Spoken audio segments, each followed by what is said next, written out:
Hello students, आपके सामने ये एक क्वेश्चन है।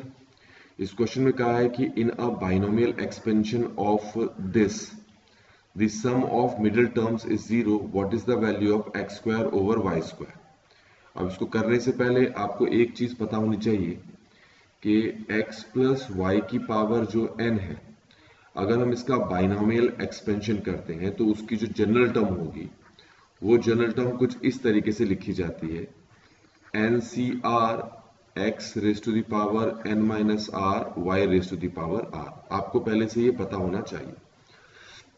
अब आते हैं कि क्वेश्चन में ये कहा है आपको कि x plus y raise to the power 2n plus 1 multiply x minus y raise to the power 2n plus 1।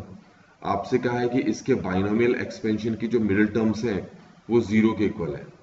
तो पहले हम इसको अगर सिंप्लीफाई कर लें तो ये हमें कुछ ऐसा दिखाई देगा: x square minus y square की पावर 2n प्लस 1। ये समझ में आ गया होगा। अब सबसे पहले तो आपको ये पता होना चाहिए कि जब मैं इसका एक्सपेंशन करूंगा तो इसके एक्सपेंशन से मुझे कितनी टर्म्स मिलेंगी। तो ये आपको सबसे पहले पता होना चाहिए। तो पहले देखिए यहाँ पावर में कितना लिखा हुआ है। पावर में लिखा है 2n प्लस 1, इसमें 1 ऐड कर दें तो ये आ जाता है 2n प्लस 2। तो ये आएगी नंबर ऑफ टर्म्स इसके एक्सपेंशन से, और ये इवन नंबर में है। तो जब इवन नंबर में होते हैं तो आपको दो मिडिल टर्म्स मिलती हैं, और उन मिडिल टर्म्स को निकालने का तरीका क्या होता है?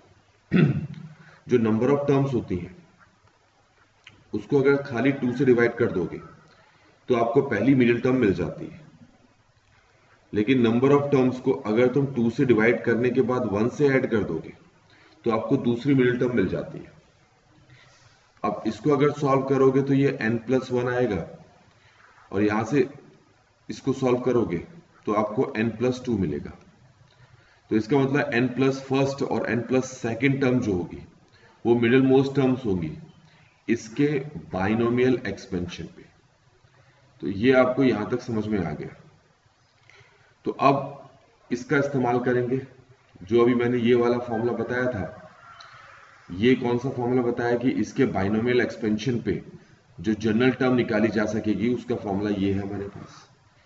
तो वैसे ही इसके लिए जो जनरल टर्म है उसका फॉर्मूला क्या होता है, पहले वो लिख के दिखाता हूं मैं।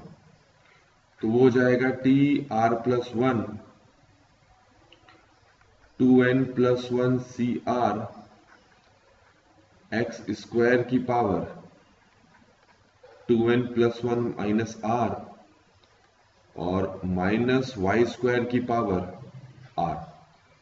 ये मैंने x square minus y square की पावर 2n प्लस 1 का जो है जनरल टर्म लिख लिया है।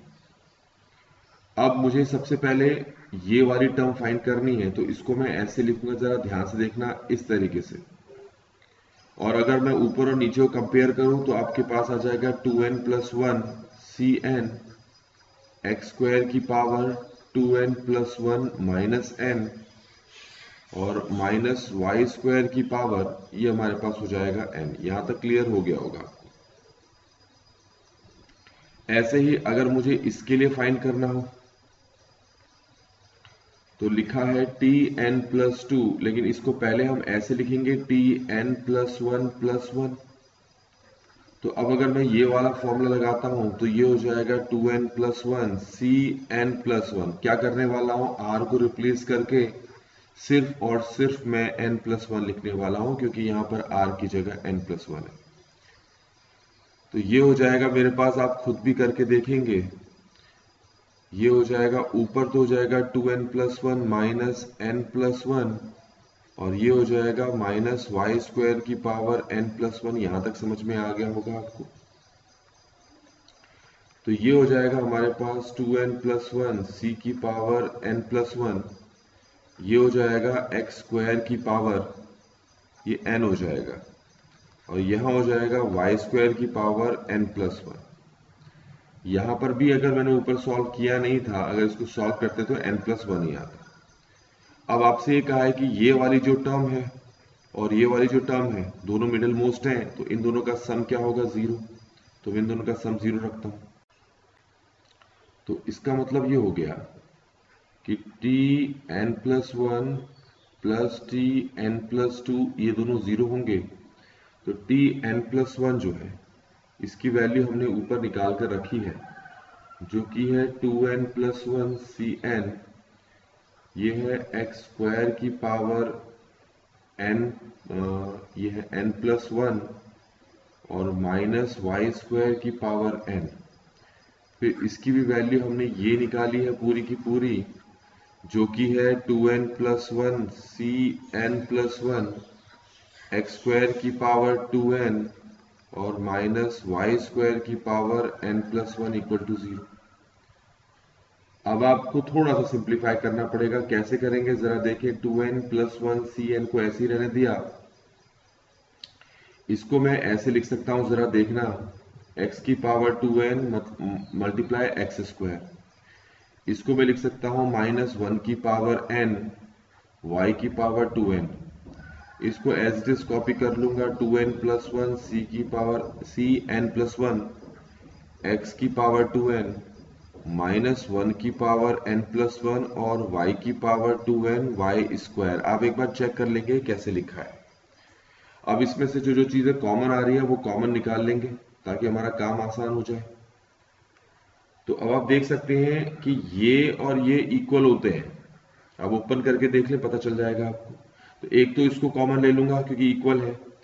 ये देखिए x2n और y2n, और यहां पर देखिए ये x2n y2n, इन सब को कॉमन निकाल लें तो हमारे पास आ जाएगा 2n+1 Cn, x2n कॉमन आ गया, y2n कॉमन आ गया, और अंदर हमारे पास बचा x² माइनस 1 की power n plus y² minus 1 की पावर n+1 इक्वल टू 0।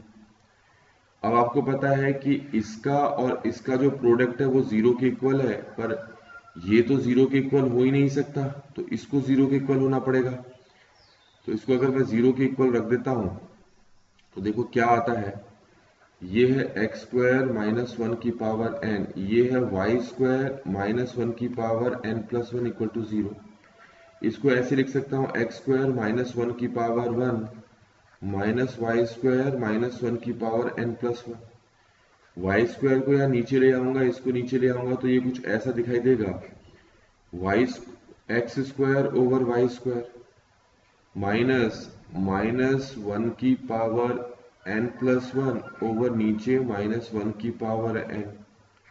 इसको हम ऐसे लिख सकते हैं -1 की पावर n और -1 की पावर 1 और नीचे -1 की पावर n है। देखो ये तो कैंसिल हो गया, सॉल्व करेंगे तो ये 1 आ गया, और यही हमारा फाइनल आंसर भी है इस क्वेश्चन का।